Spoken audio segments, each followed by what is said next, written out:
Hello guys, कैसे हैं आप सब। आई होप आप बेहतर और उम्दा होंगी।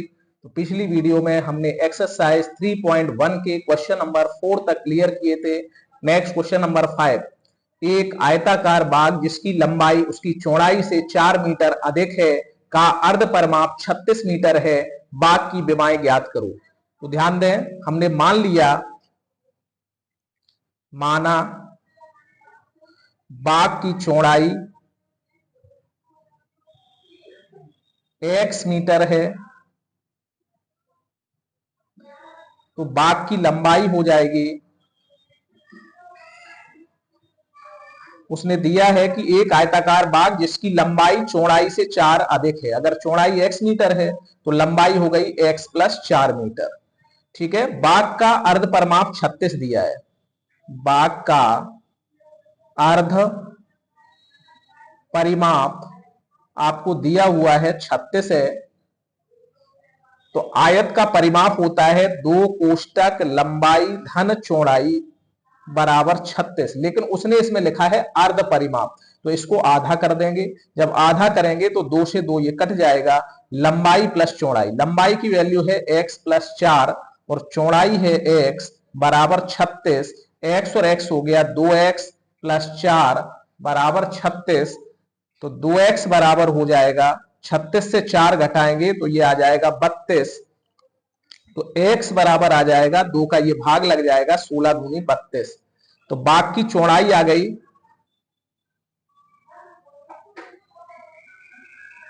16 मीटर, बाग की लंबाई हो गई 4 अधिक है तो 16 4 20 मीटर। आंसर हो गया। नेक्स्ट क्वेश्चन नंबर 6 देखें।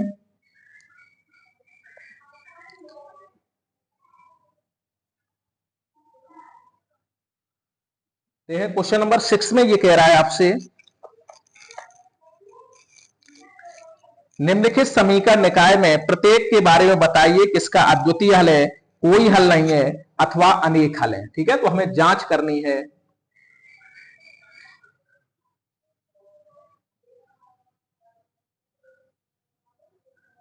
निम्न समीकरण निकाय का हल किस प्रकार का है।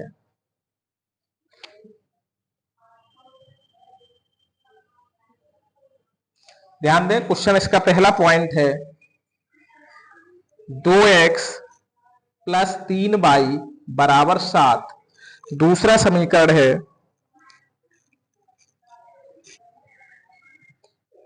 4x प्लस 7y बराबर 10। 4x प्लस 7y बराबर 10। अब इसमें हमें यह जांच करनी है कि किस प्रकार का हल है। तो हमने आपको बताया था, अगर a1 upon a2 not equal b1 upon b2 तो अद्वितीय हल होता है। अगर a1 upon a2 equal b1 upon b2 equal c1 upon c2 तो अनेक हल होते हैं।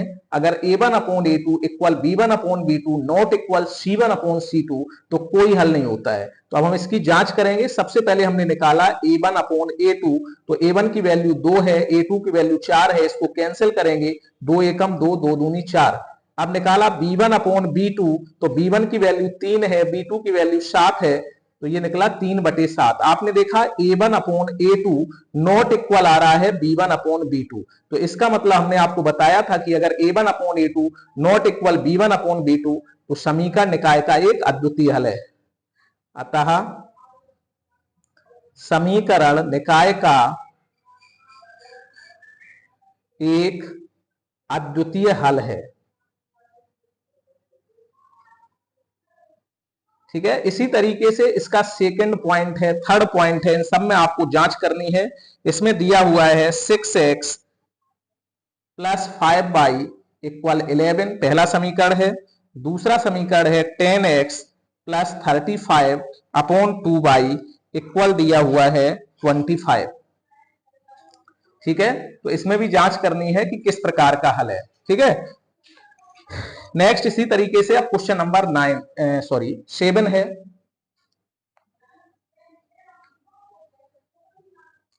7 में आपसे कह रहा है इसी तरीके से a1/a2, b1/b2 और c1/c2 की तुलना करके बताना है कि रेखाएं प्रतिच्छेद करती हैं, समांतर हैं या समपाती हैं। तो ध्यान दें, इसमें हमें जांच करनी है। जांच करो रेखाएं प्रतिच्छेद करती हैं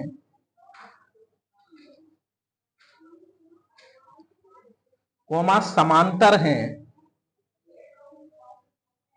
या समपाती हैं। ठीक है, तो एक इसमें आपको पहला पॉइंट इसका दिया हुआ है 3x माइनस 5y प्लस का 8 बराबर 0। दूसरा है 7x प्लस 6y माइनस का 9 बराबर 0। तो हमने आपसे कहा था इसमें निकालेंगे पहले a1/a2 कितना निकला 3/7, फिर निकालेंगे b1/b2 कितना निकला 5 माइनस का बटे 6। तो हमने देखा a1/a2 नॉट इक्वल b1/b2। तो इसका एक अद्वितीय हल भी होता है, लेकिन उसने ये पूछा है रेखाएं प्रतिच्छेद करती हैं, समांतर हैं या समपाती हैं। तो हमने आपको फॉर्मूला बताया था पिछली वीडियो में कि रेखाएं प्रतिच्छेद करती हैं या अद्वितीय हल होता है या उसी को कहा जाता है संगत हल है। तो यहां हमने देखा जब a1/a2 नॉट इक्वल b1/b2 आ रहा है, अतः रेखाएं प्रतिच्छेद करती हैं। तो आप लिख देंगे नीचे, अतः रेखाएं एक बिंदु पर प्रतिच्छेद करती हैं। ठीक है, तो इसी तरीके से इसके सभी पॉइंट आप क्लियर कर सकते हैं। नेक्स्ट है क्वेश्चन नंबर 10।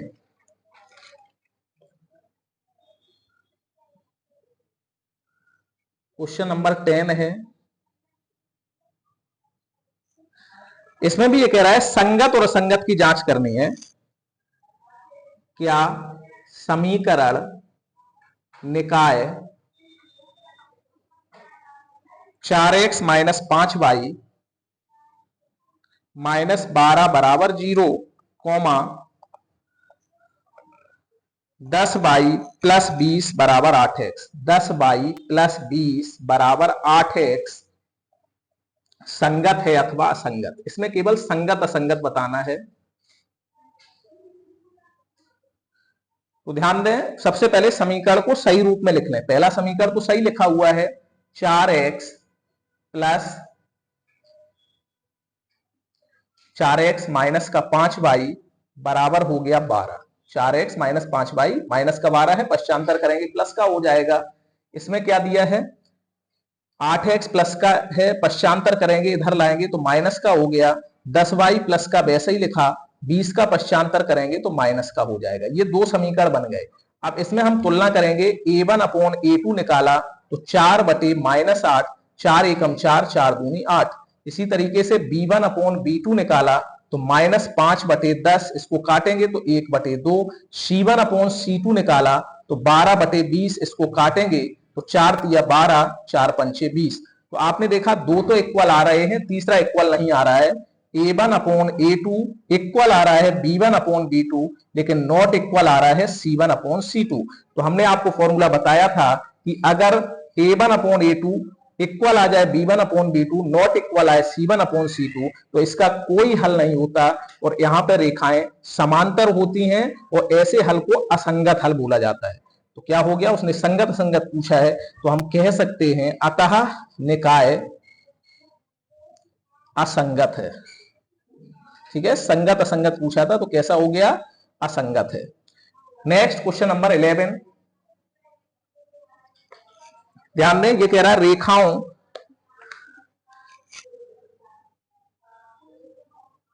आपको दो रेखाएं दी हैं। इसमें पहली है 2x प्लस के वाई बराबर 1 और दूसरी रेखा है 3x माइनस 5y बराबर 7 के अद्वितीय हल हैं। के अद्वितीय हल हैं तो k का मान ज्ञात करो। जब इसका अद्वितीय हल है तो आपसे पूछ रहा है k का मान क्या होगा, तो हमें कंडीशन पता है सबसे पहले हमने समीकरण को लिख लिया सही रूप में, 2x प्लस के वाई इक्वल 1 हो गया, 3x माइनस 5y इक्वल 7 हो गया। ठीक है, तो फॉर्मूला हमें क्या पता है, उसने कहा है अद्वितीय हल है, तो यहां लिख लेंगे चूंकि निकाय का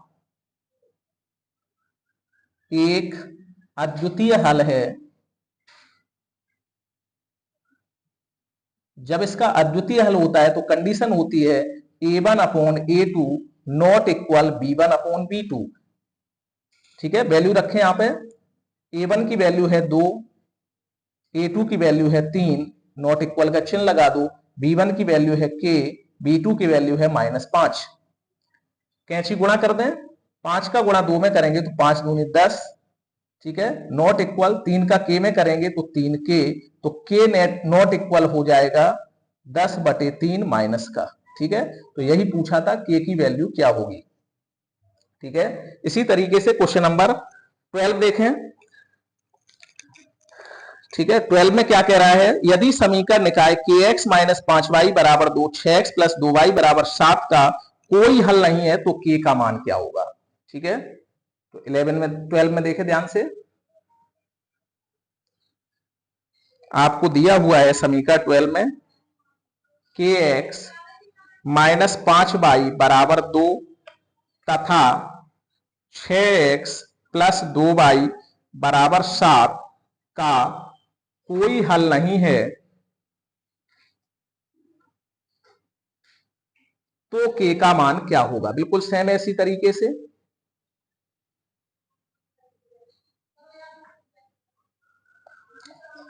तो ध्यान दें, सबसे पहले आपको क्या करना है, इसमें फॉर्मूला पता होना चाहिए। जब हमने आपको बताया था जब समीकरण निकाय का कोई हल नहीं होता है तो क्या फॉर्मूला होता है, a1 अपॉन a2 इक्वल होता है b1 upon b2 not equal होता है c1 अपॉन c2। ठीक है, तो मान रख दें इसमें,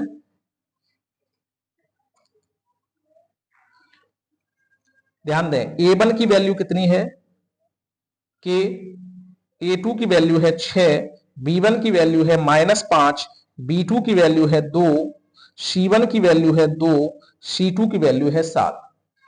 ठीक है, तो फॉर्मूला क्या था,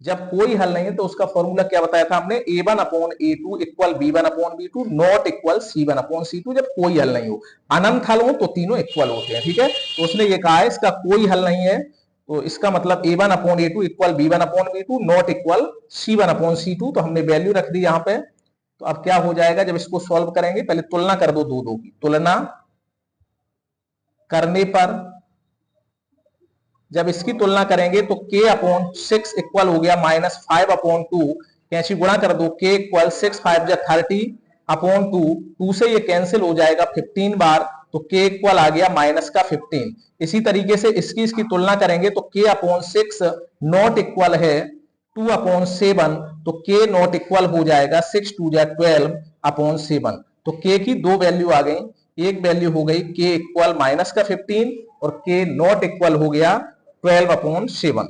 ठीक है, तो दोनों आंसर ये हो सकते हैं k की वैल्यू। ठीक है, इसी तरीके से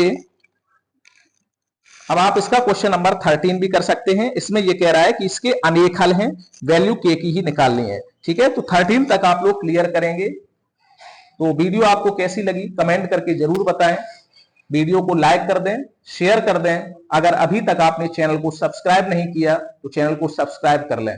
थैंक्स फॉर वॉचिंग।